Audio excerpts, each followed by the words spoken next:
নমস্কার, দেখছেন এবিপি আনন্দ, আপনাদের সঙ্গে আমি পাপিয়া। শুরু করছি বাংলার বিধান। বাংলার বিধানে পাপিয়ার সঙ্গে আমি দেবস্মিতা। দেখুন, এবারে নিঃসন্দেহে ভোটের ভরকেন্দ্র ভবানীপুর। একদিকে রণকৌশল ঠিক করতে কর্মী সভায় মমতা বন্দ্যোপাধ্যায়, অভিষেক বন্দ্যোপাধ্যায়ের, অন্যদিকে হাই ভোল্টেজ নন্দীগ্রামে জোর প্রচার শুভেন্দু অধিকারী। ব্যাটলফিল্ড বড়নগরে তো একেবারে যুযুধান দুই পক্ষ। আর এখানেই যে কোনো রকম অশান্তি এড়াতে ভয়মুক্ত ভোট করতে কড়া নির্বাচন কমিশন 6 দফা বার্তা দিলেন। এরই পাশাপাশি থানায় গিয়ে বৈঠক এবং তার মধ্যে নজিরবিহীনভাবে বাড়ি বাড়ি পৌঁছে গেলেন সিপি এসপিরা। এরই মধ্যে কাল প্রথম সাপ্লিমেন্টারি লিস্ট প্রকাশ হতে চলেছে। আর এই ভোটের আবহে আলোচনার কেন্দ্রে সেই আরজিকর মর্মান্তিক মৃত্যুর পর সরকারি হাসপাতালে পরিকাঠামোর একই হাল ধরা পড়েছে। কবে ফিরবে হুঁশ, এই প্রশ্নটাই এখন জোরালো হচ্ছে। এ নিয়ে আমরা আলোচনা করব। আলোচনার জন্য স্টুডিওতে অতিথিরা রয়েছেন। তবে শুরুতে অবশ্যই সেই ভবানীপুরের দিকে নজর রাখবো, কারণ আজকে এই যে কর্মী সভা মমতা বন্দ্যোপাধ্যায়ের তৃণমূল নেত্রীর, তা দিয়ে তিনি ভোট কর্মসূচি শুরু করলেন। দুজন প্রতিনিধি আমার সঙ্গে শুরুতেই রয়েছেন, অর্ণব মুখোপাধ্যায় এবং অনির্বাণ বিশ্বাস। শুরুতেই অর্ণব,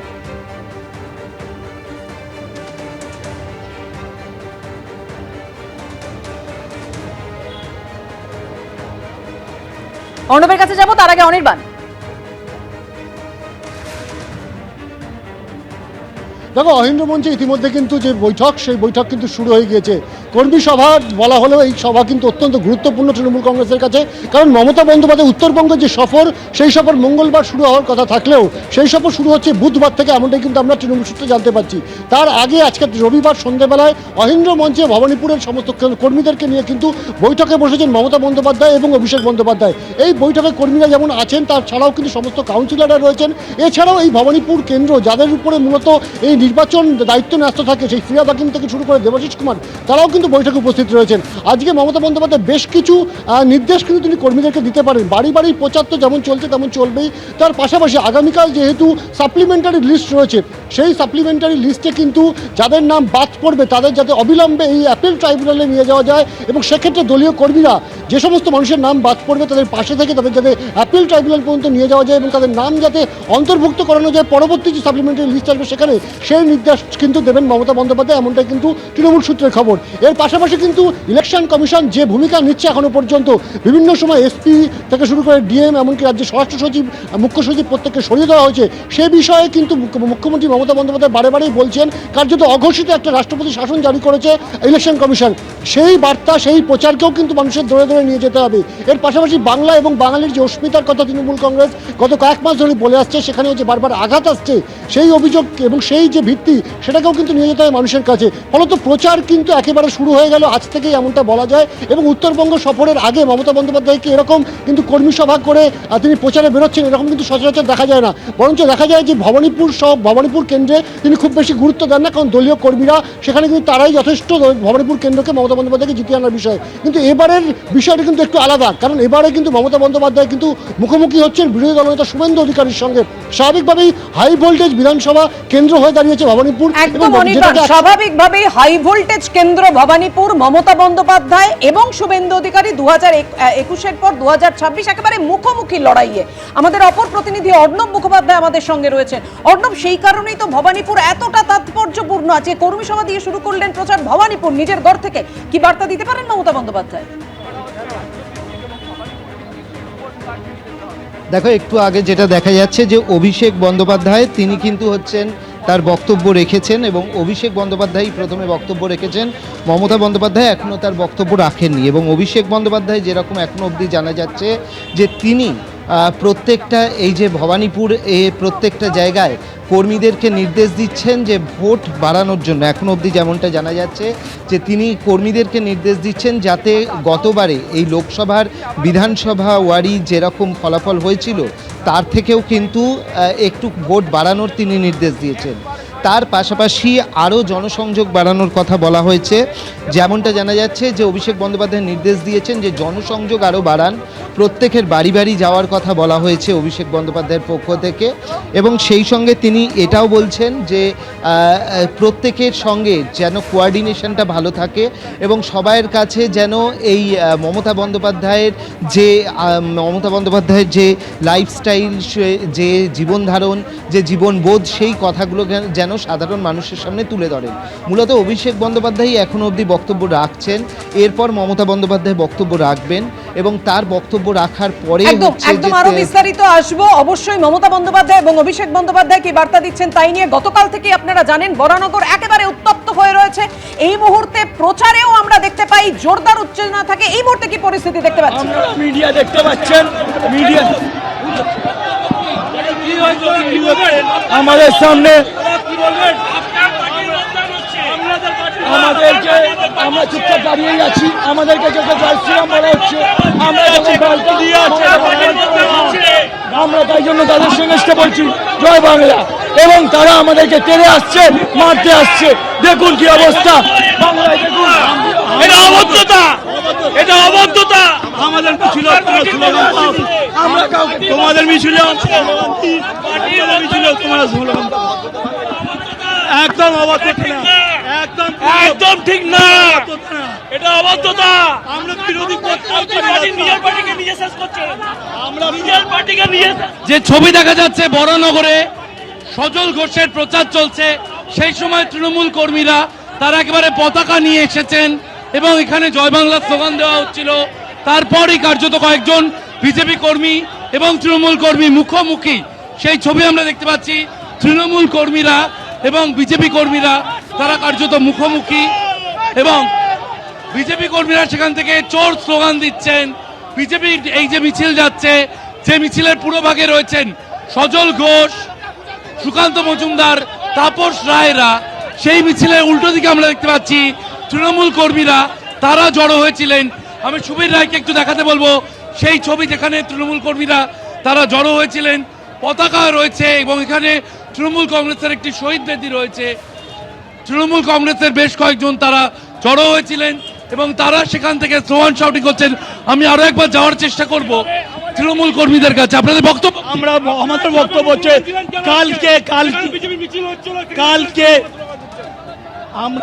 কালকে আমাদের ওই এতে টিউটোরিয়ালটি রোডের উপরে আমাদের নোংরা ভাবে মহিলাদের গায়ে হাত দিয়েছে, টর্চার করেছে মেলার জন্য ওই কারণেই আজকে না আমরা শান্তভাবে মিছিল আমরা যাচ্ছিলাম এখানে মিছিল যাচ্ছিল বলে আমরা যারাই নিয়ে আমরা এখান থেকে যাচ্ছিলাম।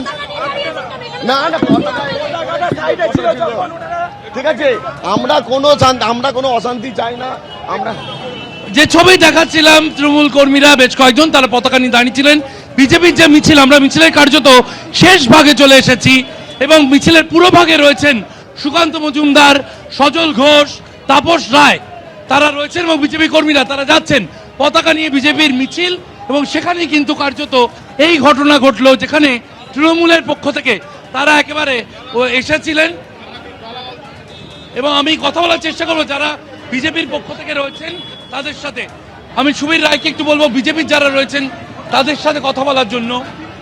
আপনারা আজকে মিছিল করছিলেন, সেই সময় এই যে দেখা গেল তৃণমূলের পক্ষ থেকে পতাকা নিয়ে বিক্ষোভ, প্রার্থীর উদ্দেশ্যে রীতিমতো গালাগাল মন্দ করছে। গতকালের ঘটনার জন্য তারা নিজেরাই দায়ী, অথচ তারা নিজেরাই গালাগাল মন্দ করছে। যখন এখানে মিছিল যাচ্ছে, সুকান্ত মজুমদার আছেন, তাপস রায় তার সামনে তারা গালাগাল মন্দ করছে। এখানেই অর্থাৎ দুপক্ষই একে অন্যের দিকে তারা অভিযোগ করছেন। তৃণমূল কর্মীরা তারা জড়ো হয়েছিলেন, পতাকা দেখা গিয়েছে তৃণমূলের এবং এখানে কিন্তু মিছিল নিয়ে কার্যত দেখছি আমরা তাপস রায়, সজল ঘোষ, সুকান্ত মজুমদার তারা দাঁড়িয়ে গিয়েছেন। আমি কথা বলার চেষ্টা করব তাপস রায়ের সঙ্গে। তাপস রায়, সজল ঘোষকে পাওয়া গিয়েছে, সজল ঘোষ রয়েছেন। আমি সজল ঘোষের কাছে যাওয়ার চেষ্টা করব। আপনাদের প্রত্যেকের কাছে আমি বিজেপি দলের পক্ষ থেকে আবেদন করছি, আপনারা একটা সুযোগ বিজেপিকেও দিন। সবাই সুযোগ পেয়েছে, একটা চান্স বিজেপির জন্য হোক, একটা চান্স বিজেপির জন্য হোক। আমি এখানকার বিজেপি দলের প্রার্থী, আপনাদের প্রত্যেকের কাছে আবেদন করছি, মায়েদের কাছে, দিদিদের কাছে, আমার গুরুজন অনুজ সবার কাছে আবেদন করছি, আপনারা একটা সুযোগ বিজেপিকেও দিন। সজলদা, তৃণমূলের পক্ষ থেকে পতাকা নিয়ে 3-4 জন। আরে ওই তিনটে মাল আসলে অনেক সময় বাঘকে খাঁচায় পুরতে গেলে ছাগল পাঠাতে হয়। ও তিনটে ছাগল এসছিল, তিনটে ছাগল এসছিল। এখন বাঘেরা বুদ্ধিমান, তাই ওই খাঁচার মধ্যে ঢোকেনি। ওই ছাগল তিনটাকে খেতে বাঘেদের কত সেকেন্ড লাগতো। টোপ দেওয়া হয়েছিল, এভাবে এড়িয়ে যেতে চাইছেন সজল ঘোষ, যে ছবি দেখা গিয়েছে যে তিনি একেবারে ইগনোর করতে চাইছেন, কিন্তু তৃণমূলের পতাকা হাতে বেশ কয়েকজন কর্মী তারা আজকে দেখা গেল বিজেপির এই যে মিছিল যাচ্ছিল সেখানে এসেছিলেন, যদিও শেষ পর্যন্ত একেবারে পুলিশ- তপ্ত ময়দান, প্রচারের ময়দান আপনারা দেখতেই পাচ্ছেন। গতকালকের পরও আজও সমানভাবেই উত্তেজনা রয়েছে ব্যাটলফিল্ড বড়নগরে। আমরা বিস্তারিতভাবে বড়নগর নিয়ে আলোচনায় আসব, কিন্তু ওই যে শুরুতেই বলছিলাম যে এবারের বিধানসভা নির্বাচনে ভর কেন্দ্র ভবানীপুর। ইতিমধ্যেই মমতা বন্দ্যোপাধ্যায়, অভিষেক বন্দ্যোপাধ্যায় তারা বার্তা দিচ্ছেন কর্মী সভায়। ভবানীপুরের যে চেতলায় অহিন্দ্র মঞ্চে কর্মী সভা হচ্ছে, সেই কর্মী সভায় বার্তা দিচ্ছেন যে কর্মীদের নির্দেশ দিচ্ছেন যে ভোট বাড়াতে হবে, আরো ভোট বাড়াতে হবে এবং জনসংযোগ বাড়াতে হবে। শঙ্কু, দেখুন, ওনার এই নির্দেশে যে কোনো কাজ হবে না সেটা স্পষ্ট হয়ে যাচ্ছে, কারণ ভবানীপুরে উনি যে নির্বাচনে জিততেন সেটা সম্পূর্ণরূপে ভুয়ো, বেআইনি, অনৈতিক ভোটারদের উপর ভিত্তি করে। এবং আপনি দেখেছেন যে প্রায় 50-60 হাজার ভোটার বাদ চলে গেছে, এখন আরও বাদ যাবে, এই কালকে লিস্ট বেরোনোর পর আরও স্পষ্ট হবে। তো এই সমস্ত জালি ভোটারদের উপর ভিত্তি করে যাকে জিততে হয়, যিনি নন্দীগ্রামে হেরে গেছেন একবার, সেখানে বোঝাই যাচ্ছে যে তার বুক দুরুদুরু করছে। একটা হেরে যাওয়া নির্বাচন নিজের এলাকায় জিততে পারবেন কিনা সেটা নিয়েই সন্দেহ রয়েছে, এবং ওনারা বুঝতে পারছেন যে এবারে ক্ষমতা ওনারা আসতে পারবেন না, সারা রাজ্যে ওনারা হারবেন। সেই কারণে এখন শুধুমাত্র কর্মীদেরকে কিছুমাত্র ভোকাল টনিক দিতে হবে, তাই নেমে এটা বোঝাচ্ছেন মাত্র। কিন্তু ভবানীপুর, নন্দীগ্রাম এবং পশ্চিমবঙ্গ যে তৃণমূলের হাত থেকে বেরিয়ে গেছে সেটা স্পষ্ট। একদম, অর্থাৎ শঙ্কুদেব পণ্ডা তিনিও বলছেন যে ভবানীপুরে এবার বিজেপি জিতছে, আর বিরোধী দলনেতা শুভেন্দু অধিকারী তিনি তো এই কথা বারবার বলে এসেছেন। আমি সুমনদার কাছে যাবো, মানে সুমনদার 294টা কেন্দ্রে তৃণমূলের যিনি মুখ, তার বিরুদ্ধে লড়াই শুভেন্দু অধিকারী, এবং তিনি একদম তাকে স্পষ্টভাবে চ্যালেঞ্জ ছুড়ে দিচ্ছেন। না, আমার কথা হচ্ছে যে 294টা পশ্চিমবঙ্গের বিধানসভা ক্ষেত্রে এখনও তো বিজেপি পুরো তালিকাই প্রকাশ করতে পারেনি, ফলে এখনও তো ওরা ভোটের ময়দানে নামেই নি, এখনও পুরোপুরি নামতেই পারেনি। ব্যাপার হচ্ছে যে দেখাটা দেখাচ্ছেন এই জায়গাটা নিয়ে অনর্থক মানে হইচইটা বেশি হচ্ছে। এই কারণে যদি ওনার সাহস থাকতো, যিনি নাকি বিরোধী দলনেতা, বিরাট নেতা নাকি হয়েছেন, তা সেই নেতার যদি সাহস থাকতো উনি তো শুধু ভবানীপুরে দাঁড়াতে পারতেন, ভবানীপুরের সঙ্গে নন্দীগ্রামে দাঁড়াচ্ছেন না। তার যদি নিজের সাহস না থাকে, অর্থাৎ তিনি কিন্তু প্রথমেই দু জায়গায় নাম ঘোষণা করে আগেই কিন্তু এটা পরিষ্কার হয়ে গেছে যে ভবানীপুরে উনি হেরে যাচ্ছেন, ভবানীপুরে হেরে যাচ্ছেন, এবং নন্দীগ্রামের যে পবিত্র কর তৃণমূল কংগ্রেসের হয়ে দাঁড়িয়েছে সেই পবিত্রের কাছে উনি পরাজিত হবেন। ফলে খুব স্বাভাবিকভাবে আজকে যে এটা তো দিনের আলোর মধ্যে পরিষ্কার, রাজ্যের কোনো জায়গাতে দুটো আসনে প্রার্থী দাঁড়ায় না, সেখানে দুটো আসনে প্রার্থী দাঁড়াচ্ছেন, কনফিডেন্সের অভাব। আরে উনি তো ফার্স্টেডেড, 2021 সালের নির্বাচনের সময় তো আপকি বার 200 পার হয়েছিল, 77-এ এসে থেমে গিয়েছিলেন, বিধায়ক পরপর বেরিয়ে গিয়েছিল। এখন বর্তমানে কজন ওনার পাশে রয়েছেন সেটাই তো উনি জানেন না। ফলে খুব স্বাভাবিকভাবে মেজোকাকার যে গর্জন, ওটা ওই সীমাবদ্ধ কিছু জায়গাতেই উনি তরপানি দিচ্ছেন, ফলে কোনো চিন্তার কোনো জায়গা নেই। ভবানীপুরে মমতা বন্দ্যোপাধ্যায় বিশাল ভোটে জয়লাভ করবেন, এবং সত্যিই তো তাই যে 294টা পশ্চিমবঙ্গের বিধানসভা ক্ষেত্রে, প্রত্যেক বিধানসভা ক্ষেত্রে দলনেত্রী মমতা বন্দ্যোপাধ্যায় তৃণমূল কংগ্রেসের মুখ, এ সম্পর্কে সন্দেহের কোনো অবকাশ নেই। একদম, সেটা তো জানাই যাবে কি হবে।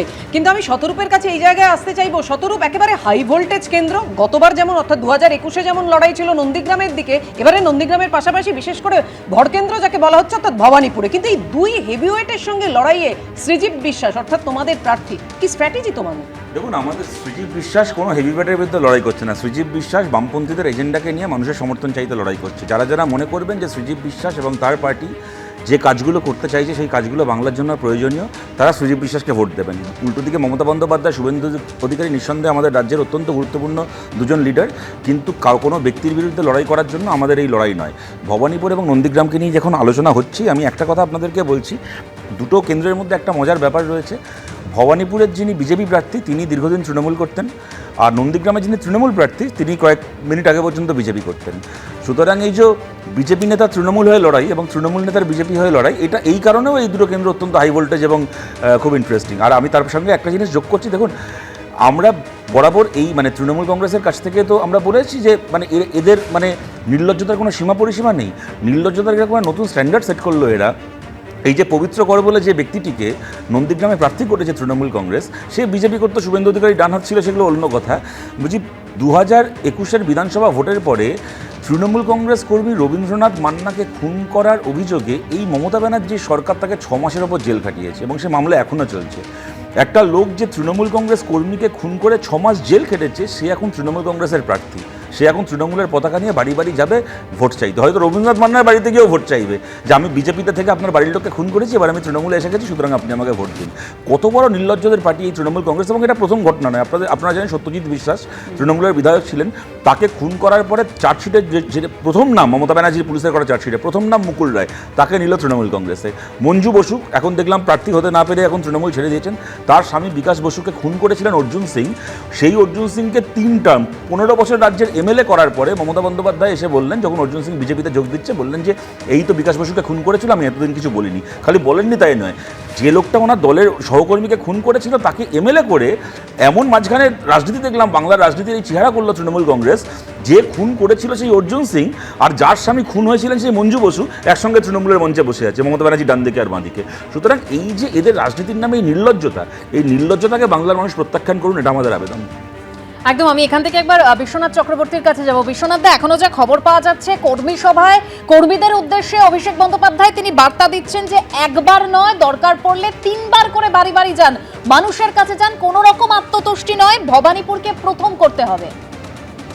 দেখো, 8টা ওয়ার্ডেই তৃণমূল কংগ্রেস কিন্তু তার কাউন্সিলর আছে এবং 8টা ওয়ার্ডের নিজস্ব কাউন্সিলর থাকা এবং সংগঠন ডেফিনেটলি তৃণমূল কংগ্রেসের অনেক শক্তিশালী সেখানে, এবং শাসক দল তার প্রধান নেত্রী মমতা বন্দ্যোপাধ্যায়। ফলে পুরো রিসোর্স তারা সেখানে ব্যবহার করবেন, আইপ্যাক টিমকে তারা কাজে লাগাবেন, প্রশাসনকে কাজে লাগাবেন এবং দলীয় সংগঠনের যত ধরনের নেতা নেত্রী আছেন তাদেরকে দিয়ে এই নির্বাচনটা বড় মাপে নিয়ে যেতে চাইবেন। দেখো, দুটো শুভেন্দু অধিকারীর হোম ম্যাচ ছিল নন্দীগ্রামে। হোম ম্যাচে শুভেন্দু অধিকারী জয়ী হয়েছিল মমতা বন্দ্যোপাধ্যায়কে পরাজিত করে, আর এটা হলো মমতা বন্দ্যোপাধ্যায়ের হোম ম্যাচ, শুভেন্দুর অ্যাওয়ার ম্যাচ। ফলে মমতা বন্দ্যোপাধ্যায়ের হোম গ্রাউন্ডে মমতা বন্দ্যোপাধ্যায় যে তার সংগঠন রিসোর্স দিয়ে অনেক বেশি শক্তিশালী অবস্থান তৈরি করতে চাইবেন, এটাই স্বাভাবিক। ফলে হোম ম্যাচে মমতা বন্দ্যোপাধ্যায় ডেফিনেটলি অ্যাডভান্টেজ অবস্থায় থাকবেন। এখন ইম্পর্টেন্ট হলো অ্যাওয়ে ম্যাচে শুভেন্দু অধিকারী লড়াইটা কোথায় নিয়ে যেতে পারেন, কিভাবে নিয়ে যেতে পারেন, সেটাই কিন্তু দেখার। তবে তোমাকে একটা জিনিস বলতে চাই, সারা ভারতবর্ষের প্রতিদিন যদি 50 জন সাংবাদিকের সাথে কথা বলি, তাহলে 50 জনের মধ্যে অন্তত 40 জনই কিন্তু ভবানীপুর সম্পর্কে জানতে চাইছেন, কি হতে পারে রেজাল্ট, কি ধরনের ইস্যু আসতে পারে। ফলে ভবানীতে শুভেন্দু অধিকারী এবং মমতা বন্দ্যোপাধ্যায়ের যে লড়াই, সে লড়াই কিন্তু সারা ভারতবর্ষের দৃষ্টি আকর্ষণ করেছে। এই 2026-এর বিধানসভা নির্বাচনের সবচেয়ে হাই ভোল্টেজ কনস্টিটুয়েন্সি এবং সবচেয়ে দৃষ্টি আকর্ষণ কনস্টিটুয়েন্সি। আমরা শুধু একটাই আশা করব যে ব্যক্তিগত ভাবে কুৎসা কেউ জানি না করে, আর একজন প্রচারে বেরোলে আরেকটা দল যে কর্মী সমর্থকদের যাতে নামিয়ে না দেওয়া হয়। অর্থাৎ কুৎসিত যে রাজনীতিটা তুমি বরানগরে দেখলে, সেই কুৎসিত রাজনীতির ছবি জানি আমরা ভবানীপুরে না দেখি। কারণ রাজ্যের মুখ্যমন্ত্রী আর বিধানসভার বিরোধী দলের নেতা, তার লড়াইটা সম্মানজনক হোক, মর্যাদাপূর্ণ হোক এবং শোভনীয় হোক, সেটাই আমরা প্রত্যাশা করবো। এবং নির্ভয়ে প্রত্যেকটা মানুষ যাতে ভোট দেয়, জানি কলাপসেবল গেটগুলো বন্ধ না হয়, যেন রাত্রেবেলা শাসানো না হয়, যাতে যারা ব্যবসায়ী তাদেরকে জানি ভয় না দেখা হয় যে এই রাজ্যে থাকবে, এই রাজ্যে ব্যবসা করবে, ফলে আমাদেরকেই ভোট দিতে হবে, এই ধরনের জানি বার্তা না যায়। এবং শান্তিপূর্ণভাবে একটা লড়াই হোক। এই হোম ম্যাচে ডেফিনেটলি মমতা বন্দ্যোপাধ্যায় অ্যাডভান্টেজ পজিশনে থাকবেন। অ্যাওয়ে ম্যাচ খেলতে এসে শুভেন্দু অধিকারী কতটুকু লড়াই দিতে পারেন, সেটাই কিন্তু দেখার। একদমই। বিশ্বনাথ দা, আপনি আমাদের সঙ্গে থাকুন। দেখুন, বারবার আলোচনায় উঠে আসছে এই ভরকেন্দ্র ভবানীপুর নিয়ে। মমতা বন্দ্যোপাধ্যায় তিনি বলেছিলেন যে আমি 365 দিন মানুষের সঙ্গে থাকি। আর কি বলেছিলেন দেখাবো আপনাদের। তার পাশাপাশি শুভেন্দু অধিকারী কি চ্যালেঞ্জ ছড়ে দিয়েছিলেন, দেখুন। শুনুন, আমার মানুষের প্রতি বিশ্বাস আছে। আমি 365 দিন কাজ করি। দুর্গা পুজো থেকে শুরু করে, কালী পুজো থেকে শুরু করে, গুরুদ্বারা থেকে শুরু করে, মানস্তম্ভ থেকে শুরু করে, ঈদ থেকে শুরু করে, আমি সব কটা দায়িত্ব এবং দায়বদ্ধতা সারা বছর 365 দিন ধরে পালন করি। এপ্রিল মাসের পরে আপনাকে ছামড়া মেয়েদের রাস্তায় থাকতে হবে। পরিবর্তন হবে, পরিবর্তন হবে, পরিবর্তন হবে। নন্দীগ্রামে হারিয়েছিলাম, ভবানীপুরে হারাবো। কথা দিয়ে গেলাম কম্পার্টমেন্টাল চিফ মিনিস্টারকে এবারে এক্স চিফ মিনিস্টার বানাবো। আপনি ভবানীপুরেও হারবেন, ভবানীপুরেরও হিন্দুদেরকে আমরা ঐক্যবদ্ধ করে আপনাকে আমরা হারাবো। দেখুন, লোকসভা নির্বাচনের হিসেব যদি রাখি সেক্ষেত্রে বহু জায়গায় কিন্তু পিছিয়ে ছিল তৃণমূল। যে জায়গা থেকে কলকাতা কেন্দ্রিক বহু জায়গায় একটা আশঙ্কার জায়গা তৈরি হয়েছিল তৃণমূল, সেভাবে প্রচারও করে তারপর তৃণমূল। আমি এই জায়গায় রবীন্দ্রনাথ বাবুর কাছে আসতে চাইবো। রবীন্দ্রনাথ দা, আজকে অভিষেক বন্দ্যোপাধ্যায় কর্মী সভা থেকে বার্তা দিচ্ছেন যে 231টা বুথে যেটা লিড ছিল সেটাকেও ছাপিয়ে যেতে হবে, অর্থাৎ লড়াই যে জোরদার সেটা একেবারে বোঝা যাচ্ছে, কিন্তু সেটা কিভাবে রবীন্দ্রনাথ বাবু? দেখুন, মমতা বন্দ্যোপাধ্যায়ের যে স্ট্র্যাটেজি আপনি যদি ভালো করে দেখেন, তাতে উনি বাঙালির মেয়ে এই ইমেজটাকে, মানে ব্যক্তিগত ইমেজ, সেটাকে নিয়ে আসছেন। এবং এটা তো ঘটনা যে মুখ্যমন্ত্রী বা প্রধানমন্ত্রী তার কেন্দ্রে অনেকটা অ্যাডভান্টেজ পান, কারণ যে কোনো প্রকল্পই তার নামেই বস্তুতপক্ষে চালু থাকে। সুতরাং মানে যখনই লোকেরা কন্যাশ্রীর কথা বলে, যখনই লোকেরা স্বাস্থ্যসাথীর কথা বলবে, বা যখনই লক্ষ্মীর ভাণ্ডারের কথা বলবে, তখন তো তারা মমতা বন্দ্যোপাধ্যায়ের কথা, যে মমতা বন্দ্যোপাধ্যায় চালু করেছেন, মুখ্যমন্ত্রী চালু করেছেন। সুতরাং এই অ্যাডভান্টেজের সঙ্গে এই মুখটাকে, বাঙালির মেয়ে এই ইমেজটাকে ভবানীপুরেও তিনি রাখতে চাইছেন, এবং সেখানে তিনি বলতে চাইছেন যে আমি ভবানীপুরের এলাকারই মেয়ে, মানে এটাও তো তার সঙ্গে যুক্ত হচ্ছে। অর্থাৎ শুধু বাঙালির মেয়ে ইমেজ নয়, ব্যক্তিগত ইমেজ তো অন্য জায়গাগুলোতে আছে, এর সঙ্গে ভবানীপুরের মেয়ে এই ইমেজটাও কাজে লাগাচ্ছেন। দ্বিতীয়ত আমি বললামই সমাজ কল্যাণমূলক প্রকল্প, যেগুলোকে নিয়ে তিনি ধারাবাহিকভাবে তৃণমূল প্রচার চালাচ্ছে, এটাও তাদের প্রচারের অঙ্গ থাকবে। থার্ড, যেটা এইবারে যেটা নতুন যুক্ত হয়েছে, সেটা হচ্ছে কেন্দ্র রাজ্য সংঘাত। বারবার করে তারা বোঝাবার চেষ্টা করছে যে এই নির্বাচনে নির্বাচন কমিশন বিজেপির হয়ে খেলছে, অর্থাৎ বিজেপির একটা অঙ্গ হিসেবে ইলেকশন কমিশন আছে, এইটা তারা বোঝাবার চেষ্টা করছে। এবং সেটা তিনি মানে উনি বলেওছেন যে রাষ্ট্রপতি শাসন, অঘোষিত রাষ্ট্রপতি শাসন হয়ে গেছে, এবং সেখানে নির্বাচন কমিশন অনৈতিক, অগণতান্ত্রিক, আমি সবগুলি কোটের মধ্যে রাখছি। তার কারণ আমি মানে তার কথাগুলোকে বলবার জন্য বলছি, আমি কথাগুলোকে বলছি না, আমার কোনো কথা নয়, মত নয়। এই অগণতান্ত্রিক, অনৈতিক একটা ইলেকশন কমিশন তার কাজ, সুতরাং সেইটার বিরুদ্ধে লড়াই করতে হবে। অর্থাৎ যদি এখানে ইলেকশন কমিশনের যে এই যে এসআইআর এর মাধ্যমে বাদ যাচ্ছে, সেই বাদ যাওয়াটা বস্তুতপক্ষে অনৈতিক এবং অগণতান্ত্রিক। এখানে মাথায় রাখতে হবে 58,000 ভোটে উনি জিতেছিলেন গতবারে, 58,835, ওই 58,000, 59,000, তার মধ্যে 44,000-এর কিছু বেশি অলরেডি বাদ গেছে এবং 14,000 অ্যাডজুডিকেশনে আছে। এখন এই জায়গাটাতে দাঁড়িয়ে একটা নতুন, এবং বিজেপি আবার উঠেও এসছে, শহরাঞ্চলে উঠে এসছে, এবং বেশ কিছু ওয়ার্ডে তারা মানে তারা লিড পেয়ে গেছে, শহরাঞ্চলে লিড পাচ্ছে। এই রকম জায়গায় মমতা বন্দ্যোপাধ্যায়ের নিশ্চয়ই এবারের যে ইলেকশন, সেটা গতবারের ইলেকশনের থেকে নিঃসন্দেহে টাফ থাকবে, এটা মাথায় রাখতে হবে। ভবানীপুর বিধানসভা এলাকার মধ্যে পড়ে কলকাতা পুরসভার 8টি ওয়ার্ড, যার মধ্যে অর্থাৎ 2024-এর ফলাফলের নিরিখে 5টি ওয়ার্ডে বিজেপি এগিয়ে রয়েছে। কিন্তু অভিষেক বন্দ্যোপাধ্যায় তিনি এই কর্মী সভায় কর্মীদের উদ্দেশ্যে যে বার্তা দিচ্ছেন যে পিএম হওয়ার পর লাইফস্টাইল চেঞ্জ হয়ে গেছে। দেখুন, আমাদের সিএমকে, যিনি এখনো টালের চালের ঘরে থাকেন, সাধারণভাবে জীবনযাপন করেন, এই কলকাতার মধ্যে ফার্স্ট করতে হবে ভবানীপুরকে। শঙ্কু, দেখুন, আমার মনে হয় যে সারা পশ্চিমবাংলায় এই নির্বাচনে অনেক চেষ্টা করে খুঁজেও তৃণমূলের একটা পোস্টার দেখাতে পারবেন না যেখানে লেখা আছে মমতা বন্দ্যোপাধ্যায় সততার প্রতীক। ফলে টালির চালার গল্পটা না দেওয়াই ভালো, কারণ সেই বিষয়ে আলোচনা করতে গেলে একাধিক বাংলো, বাড়ি, ঠিকানা এসব নিয়ে প্রশ্ন উঠে যাবে। যে তৃণমূল নিজেই সততার প্রতীক এই ব্র্যান্ডিং থেকে সরে এসেছে, যাকে বাঙালি মেয়ে, বাংলার মেয়ে বলে ব্র্যান্ডিং করতে হচ্ছে, এই সততার প্রতীকের ব্র্যান্ডিং আর করা যাচ্ছে না, তারা এই ধরনের বড় বড় বক্তৃতা না দিয়ে বাস্তবে আসল কথাটা প্রকাশ্যে তুলে ধরুন। আসলে তৃণমূল কংগ্রেসের প্রকৃত অর্থে ভয় হয়েছে, আতঙ্ক হয়েছে, তারা যে ক্ষমতায় চলে যাচ্ছে তা তারা বুঝতে পেরেছে। তাই 2011-র আগে কেন ভয় কেন বলছো? নিজের এলাকা, নিজের গড়, সেখানে তো উনি আরো বেশি ভালো করেছেন, উনি আরো বেশি আতঙ্কিত। যেদিন প্রার্থী তালিকা প্রকাশিত হলো সেদিনকার ফুটেজটা একটু বার করুন, একটু দেখান, তাতে দেখবেন শুধু বিরোধী দলনেতার নাম নেওয়া হয়েছে। বলছে নাম নেবেন না প্লিজ, নাম নেবেন না, নাম নেবেন না। মানে শুভেন্দু অধিকারীর নামে কোন লেভেলের আতঙ্ক হয়েছে ভাবুন। তারপর তো নির্বাচনে লড়বেন। উনি তো একবার নন্দীগ্রামে হেরেছেন, ফলে ওনার অভিজ্ঞতা বেশি। আপনি যদি আজকেও জিততেন, তার যা অভিজ্ঞতা হতো, হেরে যাওয়ার অভিজ্ঞতাটা ওনার অনেক বেশি আছে। ফলে উনি প্রথমেই আতঙ্কিত হয়ে আছেন ভবানীপুর নিয়ে, যিনি ভবানীপুর সামলাতে পারছেন না। একদম শঙ্কু নন্দীগ্রামের কথা বলছেন। ভবানীপুর ভরকেন্দ্র আর হটস্পট হচ্ছে নন্দীগ্রাম। আজকে রবিবাসরীয় দুপুরে একেবারে ঘরের মাঠে প্রচার শুরু করেছেন শুভেন্দু অধিকারী। অন্যদিকে বুধবার দলের হয়ে নিজের প্রচার সফরের দ্বিতীয় দিনে নন্দীগ্রামকে রেখেছেন অভিষেক বন্দ্যোপাধ্যায়, অর্থাৎ লড়াইটা জোরদার। দেখুন, বেজে গেছে ভোট যুদ্ধের দামামা। এবারের বিধানসভা নির্বাচনে নিঃসন্দেহে ভরকেন্দ্র ভবানীপুর, অন্যদিকে নজর রয়েছে নন্দীগ্রামেও। জোড়া কেন্দ্রে একদিকে মমতা বন্দ্যোপাধ্যায়ের বিপরীতে শুভেন্দু অধিকারী, অন্যদিকে শুভেন্দু অধিকারীর উল্টো দিকে বিজেপি ছেড়ে আসা পবিত্র কর। পরপর দুদিন ভবানীপুরে প্রচার সেরে রবিবাসরীয় দুপুরে ঘরের মাঠে প্রচার শুরু করলেন নন্দীগ্রামের বর্তমান বিধায়ক শুভেন্দু অধিকারী। অন্যদিকে বুধবার নিজের প্রচার সফরের দ্বিতীয় দিনে নন্দীগ্রামকে রেখেছেন অভিষেক বন্দ্যোপাধ্যায়। ওই দিন সেখানে কর্মীদের নিয়ে বৈঠক করবেন। আপনারা যত বেশি করে নন্দীগ্রামের দায়িত্ব দেবেন, তত বেশি বেশি ভোটে ভবানীপুরে আবার মমতা ব্যানার্জিকে আমি হারাতে চাই।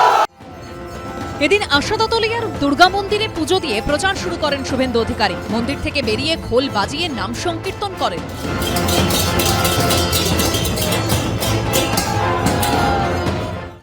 গতকাল ভবানীপুরের পর আজকে কিন্তু নন্দীগ্রামে প্রচার কার্য শুরু করলেন আনুষ্ঠানিকভাবে নন্দীগ্রামে বিজেপি প্রার্থী শুভেন্দু অধিকারী। চেয়েছিলাম মমতা ব্যানার্জি আরেকবার লড়ুক, কেন লড়লো না কেন জানি না। তৃণমূল প্রার্থী পবিত্র করের বাড়ির সামনে দিয়ে মিছিল যাওয়ার সময় চোর চোর স্লোগান তোলেন বিজেপি কর্মী সমর্থকরা। আপনারা মমতা ব্যানার্জি শুভেন্দু অধিকারীর লড়াইকে, মমতা ব্যানার্জিকে হারিয়ে আমাকে জিতিয়েছেন। এরপরে যাদেরকে ওরা প্রার্থী করেছে আমি তাদের প্রতি সম্মান রেখেই বলি, ওদেরকে ওদের বাড়ির লোক ছাড়া কেউ চেনে না। আমার বাড়িটাই পুরো নন্দীগ্রাম বিধানসভা, আমি মনে করি 100% আমরা জয়লাভ করব। নন্দীগ্রাম বিধানসভায় কোনো চ্যালেঞ্জ নেই, 30,000-এর ঊর্ধ্বে জয়লাভ করব। জানুয়ারি মাসে অভিষেক বন্দ্যোপাধ্যায়ের উদ্যোগে শুভেন্দু অধিকারীর বিধানসভা কেন্দ্র নন্দীগ্রামে হয় স্বাস্থ্য পরিষেবা শিবির সেবাশ্রয়। 25শে মার্চ সেই নন্দীগ্রামে কর্মী বৈঠক করবেন অভিষেক বন্দ্যোপাধ্যায়। সেই দিনই ফের সভা করার ঘোষণা করেছেন শুভেন্দু অধিকারী।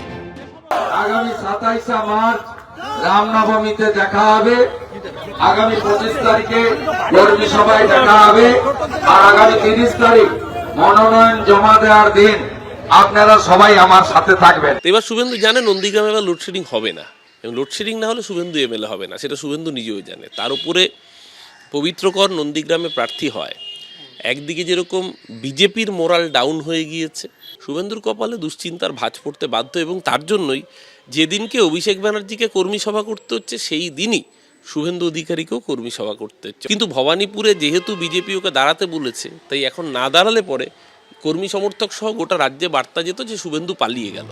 মঙ্গলবার থেকেই প্রচারে নামছেন অভিষেক বন্দ্যোপাধ্যায়। সেদিন পাথর প্রতিমায় জনসভা করবেন তিনি। বুধবার নন্দীগ্রামের পাশাপাশি দাসপুর, কেশিয়ারি, নারায়ণগড়ে জনসভা করবেন। বৃহস্পতিবার নাটাবাড়ি, ধূপগুড়িতে জনসভা ও কালচিনিতে রোড শো করবেন। শুক্রবার অর্থাৎ 27শে মার্চ বিনপুর, পাঁশকুড়া পূর্ব, কুলপিতে জনসভা করবেন। এদিকে রবিবার সোনাচূড়ায় শহীদ বেদিতে প্রণাম করে পরিবারের সদস্যদের সঙ্গে দেখা করে তাদের সঙ্গে দুপুরের খাবার খান শুভেন্দু অধিকারী। বিটন চক্রবর্তীর রিপোর্ট, এবিপি আনন্দ, পূর্ব মেদিনীপুর। ফের হুঙ্কার ছাড়ছেন শুভেন্দু অধিকারী, সরাসরি চ্যালেঞ্জ নন্দীগ্রামে। আমি সুমনদার কাছে আসবো। সুমনদা, তার সঙ্গে আরেকটা প্রশ্ন জুড়ে দিতে চাইবো। বিরোধীরা বলছে, অর্থাৎ কংগ্রেস সিপিএম বলছে, একেবারে নন্দীগ্রামে পবিত্র করকে প্রার্থী করে শুভেন্দু অধিকারীর মাঠ ফাঁকা করে দিয়েছে তৃণমূল। না, আমার কথা হচ্ছে যে অনেকে তো এই কথাও বলছে যে দিলীপ ঘোষ, সুকান্ত মজুমদাররা জোর করে দুটো কেন্দ্রে দাঁড় করিয়েছে শুভেন্দু অধিকারীকে। শুভেন্দু অধিকারী দেখবেন যখন বলা হয়েছিল তিনি নন্দীগ্রামের কথা বলেছিলেন, ভবানীপুরের কথা বলেননি। ফলে দল থেকে দলের অন্য কোনো গোষ্ঠীর চাপে কিনা সেটা কিন্তু দিনের আলোর মতো যত দিন এগোবে তত পরিষ্কার হয়ে যাবে। এবং আপনি সব থেকে বড় কথা যেটা সমস্যার যে জায়গা সেটা হচ্ছে যে আজকে যে ইলেকশন যে জায়গায় হচ্ছে সেই জায়গায় সব থেকে বড় সমস্যা হচ্ছে ইলেকশন কমিশনের ভূমিকা। আপনি পশ্চিমবঙ্গের কথা বাদ দিন, একাধিক অভিযোগ পশ্চিমবঙ্গে মানে এসআইআর সংক্রান্ত একাধিক অভিযোগ আছে, আমি সেটা নিয়ে মাথা ঘামাচ্ছি না, আমি এই মুহূর্তে মাথা ঘামাচ্ছি না। আপনি বলুন তো, এই কদিন আগে রাজ্যসভার ভোট গেল উড়িষ্যা, বিহার এবং হরিয়ানাতে। উড়িষ্যা এবং বিহারে দেখা গেল টাকার বিনিময়ে একদম বিরোধী বিরোধী ওই যে বিধায়ক তাদেরকে কিনে সেখানে এনডিএ এবং বিজেপি তাদের আসন ধরে রাখলো। আপনি ভাবুন, একটা ইলেকশন কমিশন ইলেকশন পরিচালনা করছে রাজ্যসভার মতো ভোট, যেখানে ভোটার হচ্ছে বিধানসভার বিধায়করা, সেই জায়গায় টাকার বিনিময়ে বিধায়ক কিনে সেখানে এনডিএ বিজেপি তারা তাদের যে আসন সেই আসন সংখ্যা বৃদ্ধি করলো। ইলেকশন কমিশন চুপ করে বসে আছে। প্রবলেম সমস্যা হচ্ছে যে আজকে যে লড়াইটা তৃণমূল কংগ্রেস আরম্ভ করেছে এটা তো অসম যুদ্ধ। অ্যাকচুয়ালি ইলেকশন কমিশন তাদের যে ভূমিকা সেই ভূমিকাটা এতই ন্যাক্কারজনক যে আজকে আপনি এটাও তো দেখেছেন যে এসআইআর এই প্রথমবার দেখা গেল যে আপনি মানে বিচার বিভাগের সঙ্গে যুক্ত ব্যক্তিদেরকে পর্যন্ত তাদেরকে ওই যে লজিক্যাল ডিসক্রিপেন্সিতে বাদ দেওয়া 60 লক্ষ, সেই 60 লক্ষ বাঁচার দায় দেওয়া হচ্ছে এবং তাতেও যারা বাদ পড়বেন আপনি নিশ্চয়ই ভুলে যাননি, নিরুপায় হয়ে সুপ্রিম কোর্ট বারবার বলেছে এবং রাজ্য এবং কমিশন দুটো সাংবিধানিক কাকেও কারণ যে অবস্থা তৈরি হয়েছে ভরসা রাখা যাচ্ছে না। যে ইলেকশন কমিশনকে সুপ্রিম কোর্ট বাধ্য হয়েছে কারণ মানে তাদের যে এত অপদার্থ ইলেকশন কমিশন তার জন্যই তো বাধ্য হয়েছে। আজ পর্যন্ত যে কোন রাজ্য বা কেন্দ্রের ভোটের সময় এইভাবে মানে বিচার বিভাগের সঙ্গে যুক্ত ব্যক্তিদের পর্যন্ত হচ্ছে এবং এই লজ্জার কারণ এই সঙ্গে নির্বাচন কমিশনকে যেরকম বলেছে সুপ্রিম কোর্ট এটাও মাথায় রাখতে হবে, রাজ্যকেও একইভাবে বলেছে সুপ্রিম কোর্ট।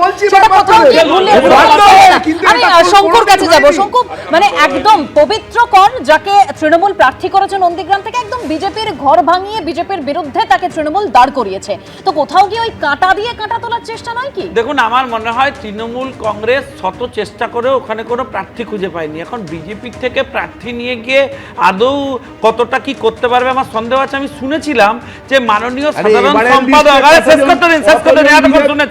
মাননীয় সাধারণ সম্পাদক তিনি ওখানে সেবাশ্রয় টেবাশ্রয় করে ডঙ্কা পিটিয়ে বললেন যে তিনি নন্দীগ্রামে জানাবেন।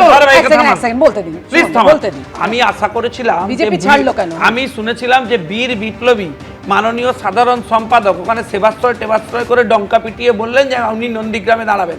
আমরা সবাই আশা করে থাকলাম যে তাহলে উনি চ্যালেঞ্জটা নিচ্ছেন। কোম্পানির মালিক হেরে গেছেন,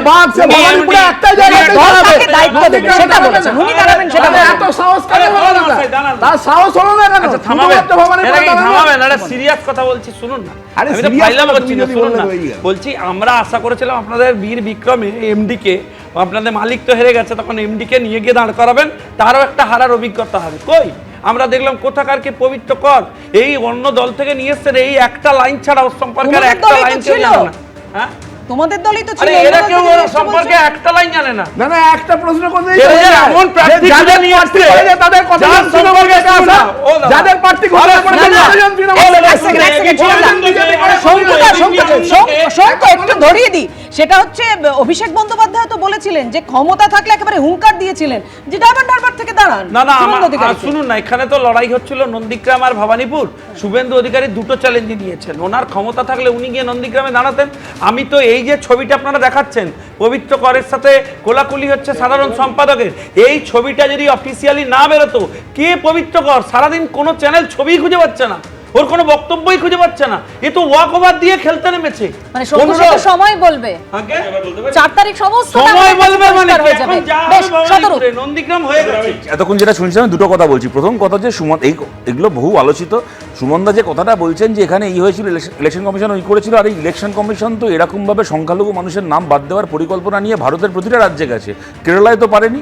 তার কারণটা হচ্ছে ওখানে আমাদের মুখ্যমন্ত্রী প্রথম দিন থেকে সব ফাঁকা আওয়াজ দেননি যে আমি বেঁচে থাকতে এসআইআর হবে না, কেননা মুখ্যমন্ত্রী জানতেন, পিনারাই বিজয়ন জানতেন কোনো মুখ্যমন্ত্রীর ক্ষমতা নেই ইলেকশন কমিশন এসআইআর করতে চাইলে সেটাকে আটকানোর। বরং পিনারাই বিজয়ন যেটা প্রথম দিন থেকে করেছিলেন, আরও বেশি করে সরকারি কর্মচারীদের মাধ্যমে এসআইআর প্রক্রিয়াটার ওপর নিয়ন্ত্রণ জারি রেখেছিলেন, যাতে করে কিনা ইলেকশন কমিশন চাইলেও কেরালায় ইচ্ছে মতো লোকের নাম বাদ দিতে না পারে। কেরালার বামফ্রন্ট সরকারের কর্মচারীরা সেটা হতে দেয়নি। কেন পশ্চিমবাংলায় সেই কাজটা মমতা ব্যানার্জি করলেন না? একটার পর একটা নাম বাদ চলে গেল, আর উনি ওখানে সুপ্রিম কোর্টে গলায় গামছা দিয়ে ছবি তুলছেন আর ধর্মতলায় ধর্ণা দিচ্ছেন। এই গেল প্রথম কথা। দ্বিতীয় কথা, আপনারা ভাইপোর একটা দেখালেন, ভাইপো দাঁড়িয়ে বলছে যে মুখ্যমন্ত্রীর জীবনযাত্রা দেখে দেখুন, উনি টালির চালের বাড়িতে থাকেন, তাই দেখে ভোট দিন। কেন সোনা নিজের বাড়িটা দেখাও না একটুখানি, খালি মুখ্যমন্ত্রীর জীবনযাত্রা কেন? তোমার বাড়িটা দেখাও না সোনা, তোমার জীবনযাত্রাটা একটু দেখুক লোকে। শুনুন, অভিষেক বন্দ্যোপাধ্যায় কি যোগ্যতা আছে বলুন তো, কি শিক্ষাগত যোগ্যতা আছে আর কি তার আর পাশে যোগ্যতা রয়েছে যে সে হচ্ছে কয়েকশো কোটি টাকা সম্পত্তির মালিক, এতগুলো কোম্পানির ডিরেক্টর থেকে শুরু করে তার খালি তার নিজের নামে সম্পত্তি, এই তার বেনামে সম্পত্তি ছেড়ে দিলাম।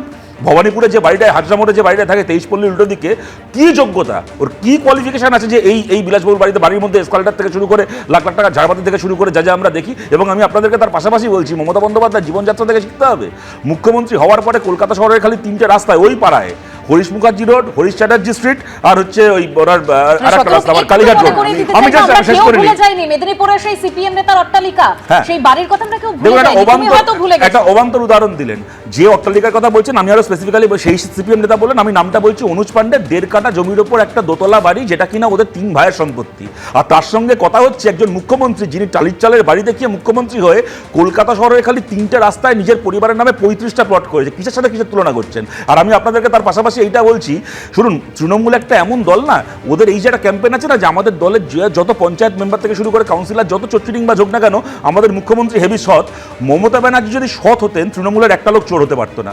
যদি মমতা বন্দ্যোপাধ্যায় মনে করতেন যে তৃণমূলে আমি কাউকে চুরি করতে দেবো না, তৃণমূলে কারোর বাবার ক্ষমতা ছিল না চুরি করার, কারণ দলটাই হচ্ছে একজন ব্যক্তিকেন্দ্রিক দল, এটা সবাই, এটা তৃণমূলের লোকেরা এটা অস্বীকার করে না। মমতা বন্দ্যোপাধ্যায় এমন একটা দল তৈরি করেছেন যেখানে জায়গায় জায়গায়, এখানে শওকত, ওখানে আরাবুল, ওখানে অনুব্রত, অমুক জায়গায় কাইজার, তমুক জায়গায় হচ্ছে তার ওই কি বলে ওই শেখ শাহজাহান, বিভিন্ন লোক ইজারা নিয়ে থাকবে, এখান থেকে টাকা কামাও, এখান থেকে কোটি কোটি টাকা সম্পত্তি বানাও, তার বদলে ভোটের সময় আমাকে ভোটটা পার করে দাও। মমতা বন্দ্যোপাধ্যায় যদি আরে আপনি বলুন তো, পার্থ চ্যাটার্জির বাড়িতে, ওনার বান্ধবীর বাড়িতে রেড হয়েছে, খাটের তলা থেকে 55 কোটি টাকা পাওয়া গেছে। যারা আমাদের আলোচনাটা শুনছেন তারা এখন জানেন, পশ্চিমবাংলায় তৃণমূলের একটা পঞ্চায়েত মেম্বারের নাম বলুন তো, যার বাড়িতে আজকে রাত্রিবেলা রেড হলে 2 কোটি টাকা 3 কোটি টাকা পাওয়া যাবে না? একটা পঞ্চায়েত মেম্বারের নাম বলুন তো, ওর অভিষেকের পিসির বাড়ি থেকে ভোট দিতে হবে? কদিন ধরে এই নাকামি করবেন পশ্চিমবাংলার মানুষকে? কদিন টালির চালের বাড়ি থেকে ভোট করবেন? আমি বলছি যে শতরূপ যা যা বললো, আমি খালি বলবো যে প্রতিকুর রহমানের একাধিক সাক্ষাৎকার সোশ্যাল মিডিয়া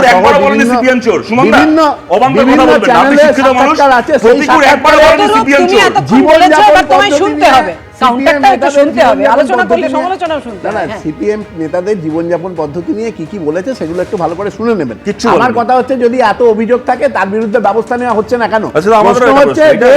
এটাও তো সাধারণভাবে সবাই জানে যে কেরলের রাজনীতিতে বিজয়নের সঙ্গে মোদির একটা যোগসাজশ আছে, যে কারণে তার বিরুদ্ধে ইডি তদন্ত করলো, তার বিরুদ্ধে সেভাবে ব্যবস্থা নেওয়া হয়নি, তার বিরুদ্ধেও তো কেস আছে।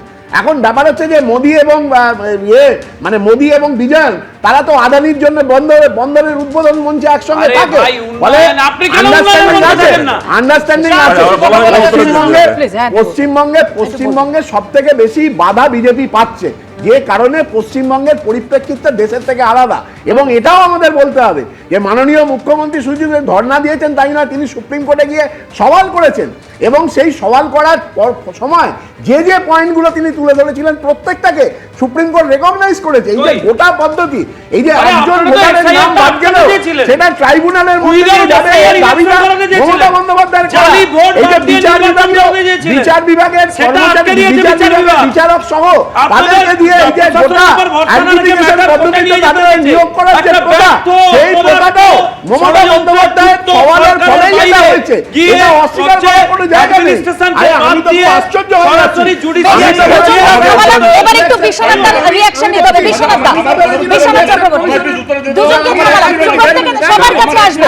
বিশ্বনাথ দা, তুমি সহমত হবে। সবাইকে থামাচ্ছি, বিশ্বনাথ দাকে বলতে দিন, প্রত্যেকের কাছে আবার আসবো। Suman da please, Suman da please. বিশ্বনাথ চক্রবর্তী, দেখো, আমি মূল প্রতিবেদনে আসছি। তুমি ভবানীপুরে মমতা বন্দ্যোপাধ্যায় সেন্ট্রিক আলোচনার পরে তুমি নন্দীগ্রামে গিয়েছিলে। আমি 3টে ফ্যাক্টর তোমার দর্শককে বলতে চাই। একটা হলো যে শেষ লগ্নে বিজেপি করা একজন ব্যক্তিকে যখন তৃণমূল প্রার্থী করে, তাহলে বুঝতে হবে তৃণমূল কংগ্রেস কিন্তু লোকাল লেভেলে লিডারশিপ তৈরি করতে পারেনি। এবং কাকে প্রার্থী করছে? যিনি 6 মাস জেল কেটেছেন তৃণমূল কর্মী মৃত্যু হত্যার অভিযোগে, তৃণমূল কংগ্রেসের কর্মীকে মার্ডার করেছেন এমন একজন ব্যক্তিকে নন্দীগ্রামে প্রার্থী করা হয়েছে। এই অভিযোগ রাজ্য সরকারের অভিযোগ, এই নয় যে বিজেপি সরকারের অভিযোগ। এটা একটা ফ্যাক্টর। দ্বিতীয় যেটা, সেটা হলো যে দেখো, শুভেন্দুর এটা হোম গ্রাউন্ড, নন্দীগ্রাম আন্দোলনের মধ্য দিয়ে শুভেন্দুর যে উত্থান, সেটা নন্দীগ্রামেই, সেখানে তারই সেটা কর্মভূমি বলা যায়। এবং এটা আমি তোমাকে পরিষ্কার বলতে চাই যে শুভেন্দুর বিরুদ্ধে তুমি 100টা অভিযোগ আনো, কিন্তু নন্দীগ্রামে ও কার্যত পড়ে থাকে, যে কোনো উৎসব থেকে শুরু করে সুখ দুঃখে মানুষের সাথে কিন্তু যুক্ত থাকে। ফলে নন্দীগ্রামে শুভেন্দু অধিকারীর বিরুদ্ধে যে প্রার্থী দেওয়া হয়েছে তার বিরুদ্ধে যে অভিযোগটা তৃণমূল কংগ্রেস নিজেরাই করেছিল এক সময়, সেইটা কিন্তু ঢোক গিলে শুভেন্দুর সাথে কিন্তু লড়াই করাটা খুব কঠিন একটা লড়াই হবে। এবং একই সাথে তোমায় বলতে চাই, মমতা বন্দ্যোপাধ্যায় শুধু অভিযোগই করেনি, 6 মাস জেলে ছিলেন পবিত্রকর। একেবারে এবং একই সাথে তোমায় বলতে চাই, মমতা বন্দ্যোপাধ্যায় 1956 ভোটে হারার পরে যে পঞ্চায়েত নির্বাচন হয়েছিল, সেই গতবার নির্বাচনের সময় কিন্তু মমতা বন্দ্যোপাধ্যায় যখন প্রতিদ্বন্দ্বিতা করেছিলেন তখন সব পঞ্চায়েতগুলো তৃণমূলের ছিল। এবার কিন্তু 16টা পঞ্চায়েত বিজেপির দখলে আছে, 2টো পঞ্চায়েত সমিতি বিজেপির দখলে আছে এবং পঞ্চায়েত নির্বাচনের নিরিখে 10,000 ভোটে লিড ছিল। লোকসভা নির্বাচনের নিরিখেও কিন্তু প্রায় 10,000-এর কাছাকাছি লিড ছিল, অভিজিৎ গাঙ্গুলি এগিয়েছিল। ফলে এবার মনে করা হচ্ছে যে শুভেন্দু কিন্তু সাংগঠনিকভাবে গতবারের থেকে অনেক বেশি শক্তিশালী অবস্থান তৈরি করতে পেরেছেন, কারণ পঞ্চায়েত সমিতি লোকাল লেভেলের যে বেশিরভাগ যে কোঅপারেটিভ নির্বাচন হয়েছে সেখানে কিন্তু বিজেপি জয়ী হয়েছিল। ফলে হোম গ্রাউন্ডে শুভেন্দু অ্যাডভান্টেজ, যেমন করে আমি বললাম যে ভবানীপুরে এই মুহূর্তে মমতা বন্দ্যোপাধ্যায়ের অ্যাডভান্টেজ, শুভেন্দু কোথায় লড়াইটা নিয়ে যায় দেখার। এখানেও পবিত্রকর শেষ পর্যন্ত লড়াইটা নিয়ে যেতে পারেন কিনা আদতেও, সেটা কিন্তু দেখার। একদম আমাদের নজর থাকবে অবশ্যই। একদিকে যেরকম বলছিলাম যে ভবানীপুর ভরকেন্দ্র হটস্পট নন্দীগ্রাম, ব্যাটলফিল্ড কিন্তু বরানগর, যেভাবে উত্তেজনার নিরিখে এখন শিরোনামে উঠে আসছে বরানগর। কিছুক্ষণ আগে আপনাদের দেখালাম ওখানে নতুন করে উত্তেজনা তৈরি হয়েছিল, আর শনিবার তৃণমূল বিজেপি দুই পক্ষের সংঘর্ষে ধুন্ধুমার পরিস্থিতি তৈরি হয়েছিল এই বরানগরে। ঠিক কি হয়েছিল একবার দেখাবো আপনাদের।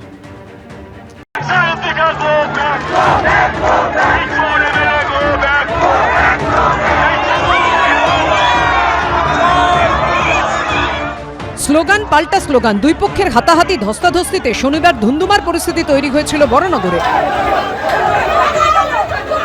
বরানগরে তৃণমূল প্রার্থী সায়ন্তিকা বন্দ্যোপাধ্যায় বনাম বিজেপি প্রার্থী সজল ঘোষের অনুগামীদের তুমুল সংঘর্ষের পর রবিবার ফের প্রচারে নামল যুযুধান দুই পক্ষ। গতকালকে যে ঘটনা ঘটলো তারপরে আজকে কোনো বিশেষ প্রস্তুতি? কিসের আবার প্রস্তুত? কালকেও কি কোনো প্রস্তুতি নিয়ে ঘটিয়েছি নাকি? উনি অভিযোগ করেন কারণ উনি জানেন ওনার পায়তলে কোনো মাটি নেই, বরানগরের মাটিতে উনি কিছু করতে পারবেন না। এদিন বরানগর জুড়ে ভোট প্রচার সারেন বিদায়ী বিধায়ক ও তৃণমূল প্রার্থী সায়ন্তিকা বন্দ্যোপাধ্যায়। বনুগলি মোড় থেকে শুরু করে টবিন রোড মোড়, বাঘাযতীন মোড়, বিটি রোড ক্রসিং, একে মুখার্জি রোড, স্টেট জেনারেল হাসপাতাল হয়ে বনুগলি লক্ষ্মী মোড় পর্যন্ত ছিল সায়ন্তিকা বন্দ্যোপাধ্যায় প্রচারের কর্মসূচি। এই হলো বরানগরের গোপাললাল ঠাকুর রোড। শনিবার এখানেই সজল ঘোষের নির্বাচনী কার্যালয়ের সামনে হোর্ডিং লাগানো ঘিরে তৃণমূল ও বিজেপি কর্মীদের প্রবল সংঘর্ষ বাধে। তুমুল তর্কাতর্কি থেকে হাতাহাতিতে জড়িয়ে পড়ে দুই পক্ষ। স্লোগান পাল্টা স্লোগান শুরু করেন তৃণমূলের সায়ন্তিকা বন্দ্যোপাধ্যায় ও বিজেপির সজল ঘোষ।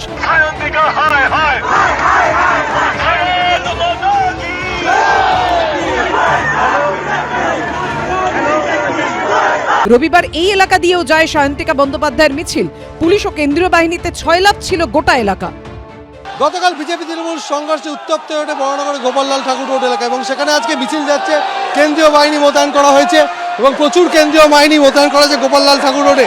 সায়ন্তিকা বন্দ্যোপাধ্যায় প্রার্থী রয়েছেন, সঙ্গে রয়েছেন তৃণমূল সাংসদ সৌগত রায়, এবং এই মুহূর্তে মিছিল এসে পৌঁছেছে গোপাললাল ঠাকুর রোডে, যে দলীয় কার্যালয়ে গন্ডগোল হয়েছিল সেই গন্ডগোল কাছাকাছি। এবং সেখানে দেখা যাচ্ছে যে মিছিল যাতে যাচ্ছে গোপাললাল ঠাকুর রোড ধরে, এবং সেখানে দেখা যাচ্ছে যে সেই মিছিলকে কেন্দ্র করে যাতে কোনো অপ্রীতিকর ঘটনা না ঘটে। কে কি করছে তার আগেনস্টে আমাদের অত ইম্পর্টেন্স দেওয়ার সময় নেই। পায়ের ওপরে পা দিয়ে যদি এসে কেউ ঝগড়া করে সেটা মানুষ কি করবে? তিনি যখনই আসেন এখানে গন্ডগোল সৃষ্টি করেন, কারণ তারা জানেন যে এখানে তাদের পায়তলায় মাটি নেই। মানুষ এখানে সমর্থন করে না বিজেপিকে, এখানে তাদের কোনো ঘাঁটি তারা করতে পারবে না। সব লড়াইকেই আমরা সিরিয়াসলি নিই। জীবনে যেদিন ক্লাসের সিআর হিসেবে দাঁড়িয়েছিলাম সেদিনও যতটা সিরিয়াসলি নিয়েছিলাম, আজও ততটাই সিরিয়াসলি নিই। কঠিন তরল কোনোটাই আমার কাছে কিছু ব্যাপার নয়। লক্ষ্য রাখি জিততে হবে, জিতব। অন্যদিকে রবিবার সকাল থেকে জনসংযোগে বেরিয়ে পড়েন সজল ঘোষ। সকালে মানিক মেমোরিয়ালের সামনে এক প্রস্থ প্রচার সারেন বিজেপি নেতা। সন্ধ্যেবেলায় সজল ঘোষের ভোট প্রচারে সামিল হন সুকান্ত মজুমদারও। এর আগে শনিবার রাতেই বরানগরে তৃণমূলেরই দুই গোষ্ঠীর মধ্যে গন্ডগোল বাঁধে। পরে পুলিশ এসে পরিস্থিতি সামাল দেয়। শিবাশিস মৌলিক, সমীরণ পাল ও ব্রতদীপ ভট্টাচার্য রিপোর্ট, এবিপি আনন্দ।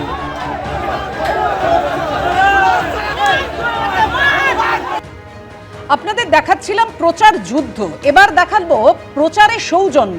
মানিকতলায় এবার তৃণমূল প্রার্থী করেছে শ্রেয়া পাণ্ডেকে। এদিন মেয়র হয়ে প্রচারে নামেন মানিকতলার বর্তমান বিধায়ক সুপ্তি পাণ্ডে।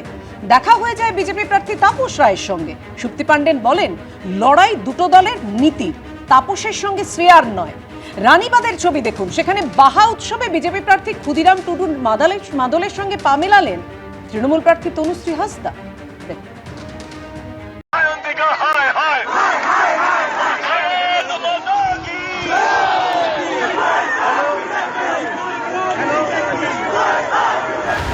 শনিবার হোর্ডিং লাগানোকে কেন্দ্র করে বরানগরে তৃণমূল প্রার্থী সায়ন্তিকা বন্দ্যোপাধ্যায় ও বিজেপি প্রার্থী সজল ঘোষের অনুগামীদের সংঘাতে তুলকালাম বেঁধে যায়। প্রচার ঘিরে একদিকে যখন এই সংঘাতের ছবি দেখা গেছে, তেমনি আবার উল্টো ছবিও ধরা পড়েছে সৌজন্যের।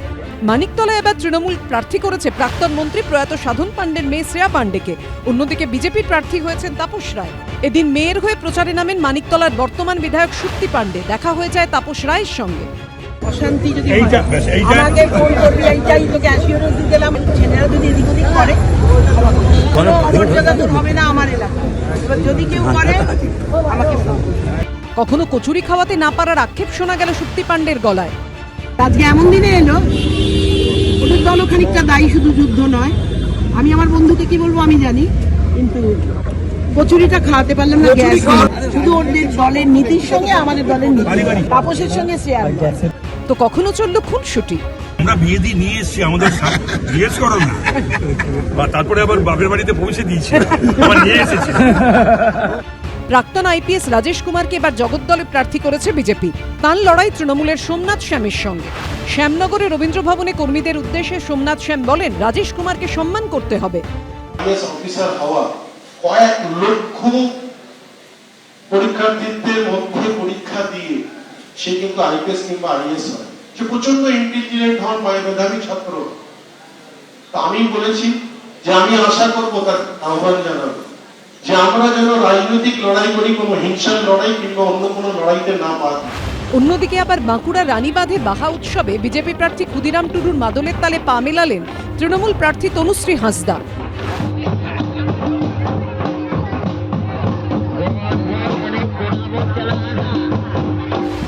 শুধু তাই নয়, একসঙ্গে পাত পেড়ে খেলেনও।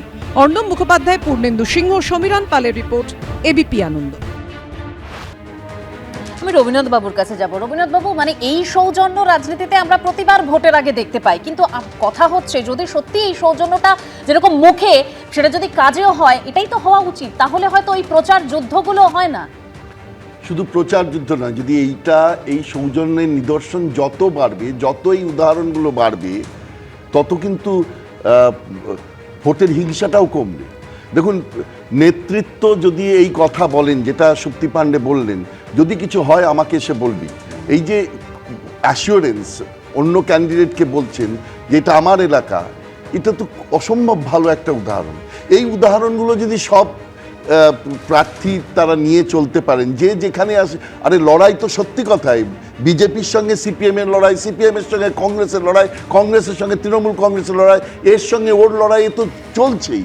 কিন্তু লড়াইটা তো আলটিমেটলি দলের সঙ্গে দলের লড়াই, প্রার্থীদের মধ্যে তো হওয়ার কথা নয়। কিন্তু যেটা বরানগরে চলছে, এটা কিন্তু খুবই বাজে ঘটনা। পরপর যে ঘটনাগুলো ঘটে যাচ্ছে, আজকে কালকে ঘটলো, আবার আজকে ঘটলো, যে 4-5 জন এসে আবার ওইখানে দাঁড়িয়ে পতাকা নিয়ে মিছিলের আগে পরে থাকতে শুরু করলো। এই ঘটনাগুলো খুবই অবাঞ্ছনীয় ঘটনা, এবং এটাই কিন্তু যদি কন্টিনিউয়াস বাড়তে শুরু করে, এটা কিন্তু ভোট হিংসার দিকে চলে যাবে। এইটা যাতে না যায়, সেটার দায়িত্ব দু তরফের ক্যান্ডিডেটের, এবং সেই ক্যান্ডিডেটরা যদি তাদের শান্ত করতে না পারেন, তাহলে তারা কিসের নেতা, তারা কিসের প্রতিনিধিত্ব করবেন? ওই অঞ্চলের প্রার্থীদের, ওই মানুষদের প্রতিনিধিত্ব দেবেন তারা তাদের ওই অঞ্চলের লোকেদের হিংসাটাকে রোধ করতে পারছেন না। তারা প্রার্থী হয়ে, প্রতিনিধি হয়ে, মানুষের প্রতিনিধি হয়ে বিধানসভায় গিয়ে বড় বড় বক্তৃতা দেবেন? আমার মনে হয় এই জায়গা থেকে প্রথম থেকেই নেওয়া দরকার, হ্রাস নিয়ে দেওয়া দরকার। এবং পশ্চিমবঙ্গে এই যে ভোট হিংসা প্রত্যেক বছর চলছে, মানে প্রত্যেক নির্বাচনে চলছে, এবার নির্বাচন কমিশন বারবার করে বলছেন যে এগুলো করবে, এগুলো তারা হতে দেবেন না। কিন্তু শুধু মাথায় রাখতে হবে, শুধু পুলিশ বা শুধু এই কেন্দ্র মানে কেন্দ্র পুলিশ, এদের দিয়ে কিন্তু হতে পারে না, এদের দিয়ে হিংসা কমানো যাবে না। হিংসার যে আমি সবসময়ই বলি, পশ্চিমবঙ্গের হিংসা হচ্ছে প্রাত্যহিক হিংসা, প্রত্যেক দিন রাস্তায় দেখা হতে তাদের হিংসা করা হয়।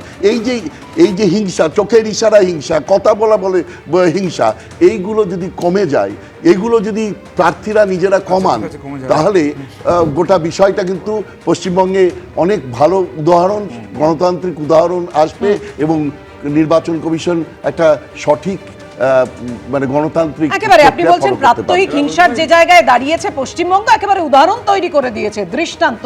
সেই জায়গাটা থেকে যদি আমরা বেরিয়ে আসতে পারি, আমি এখানেই বিশ্বনাথদার কাছে আসতে চাইবো, যে ছবি আমরা আজকে দেখলাম অর্থাৎ মানিকতলা এবং রানীবাঁধে, সত্যি তো মানে আমরা বারবার বিশ্বনাথদা আলোচনা করেন, উঠে আসে রাজনীতিতে ঘৃণা, বিদ্বেষ, তিক্ততা, হিংসার কথা, লড়াইয়ের কথা। একটা দলের সঙ্গে আরেকটা দলের নীতির লড়াই হবে, কিন্তু এই যে লড়াইটা সেটা তো কাম্য নয়, আর এই সৌজন্যের ছবিটাই তো কাম্য, এটাই তো হওয়া উচিত। তুমি যেটা বলেছো তার সাথে তো আমি বিরোধ করতে পারি না, একজন অধ্যাপক আমি মূল্যবোধের রাজনীতিতে বিশ্বাস করি এবং এই ধরনের সৌজন্যের রাজনীতিতে বিশ্বাস করি, কিন্তু আমি একজন বিশ্লেষক। তুমি তিনটে ক্ষেত্রেই দেখবে তৃণমূল কংগ্রেসের প্রার্থীরা তার থেকে মানে অন্ততপক্ষে ইলুমিনেটিভ বা অন্য মানে আরো বেশি পার্সোনালিটি সম্পন্ন প্রার্থী, তাদের প্রতিপত্তি পজিটিভ জায়গা তৈরি কথা বলছে, পজিটিভ কথা বলছেন। এটা কার্যত সহানুভূতির জন্য। আমি বলছি যে কোনটা মুখ আর কোনটা মুখোশ বলা কিন্তু খুব মুশকিল। তুমি এখনই কনক্লুশন টেনো না, নির্বাচনের পরে আমরা কনক্লুশন টানবো যে আদতেও এটা সৌজন্য ছিল নাকি লোক দেখানো ছিল। এবং এই রাজনীতির কৌশলের পার্ট হিসেবে কিন্তু আজকাল অনেক কিছু ঘটে।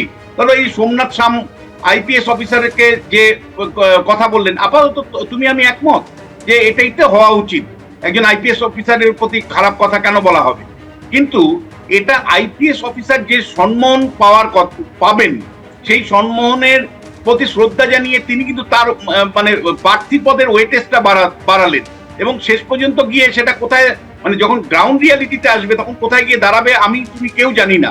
ফলে কোনটা আইপ্যাকের তৈরি অনুসারে তারা বক্তব্য রাখছেন, কোনটা তারা আইপ্যাকের বাইরে গিয়ে কথা বলছেন, বাস্তবের নিজের হৃদয় দিয়ে কথা বলছেন, সেটা বোঝাও আজকালকার দিনে খুব কঠিন। কারণ নির্বাচনী রাজনীতিটা পুরোটাই ড্রামাটাইজড হয়েছে। এই ড্রামার পার্ট হিসেবে নাকি তার হৃদয় থেকে তিনি এটা কথা বললেন, সেটা বুঝতে গেলে তোমাকে কিন্তু নির্বাচনের ফলাফলের পর পর্যন্ত অপেক্ষা করতে হবে।